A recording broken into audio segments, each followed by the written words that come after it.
In this video lesson, we're going to talk about irregular verbs. And once again, we're going to look at the type of techniques that we use at ABL to help you learn different parts of the grammar. Now, irregular verbs are a very important part of English language training.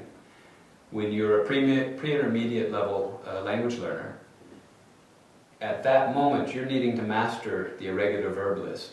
That means you have to memorize them and know how to conjugate them correctly. You will not be intermediate level until you've mastered that list. But mastering that list is very difficult. You're talking about literally hundreds of verbs, and you have to know how to conjugate them. One technique is to find words that have a similar sound or even a similar spelling. And instead of trying to learn different words at once, put those words into a group. Your brain loves patterns, and a lot of lessons that we have with Atlas Business Language have to do with recognizing the patterns in the language.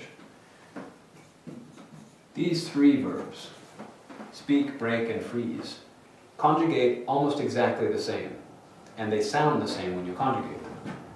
Speak, spoke, spoken. Break, broke, broken. And freeze, froze, and frozen.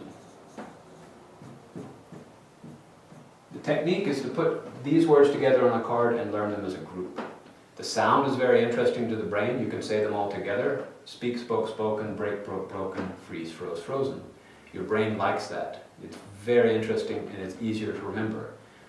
But the best part is, if you're trying to remember how to conjugate freeze, all you have to do is remember another word in that list, and you'll remember how to conjugate them all.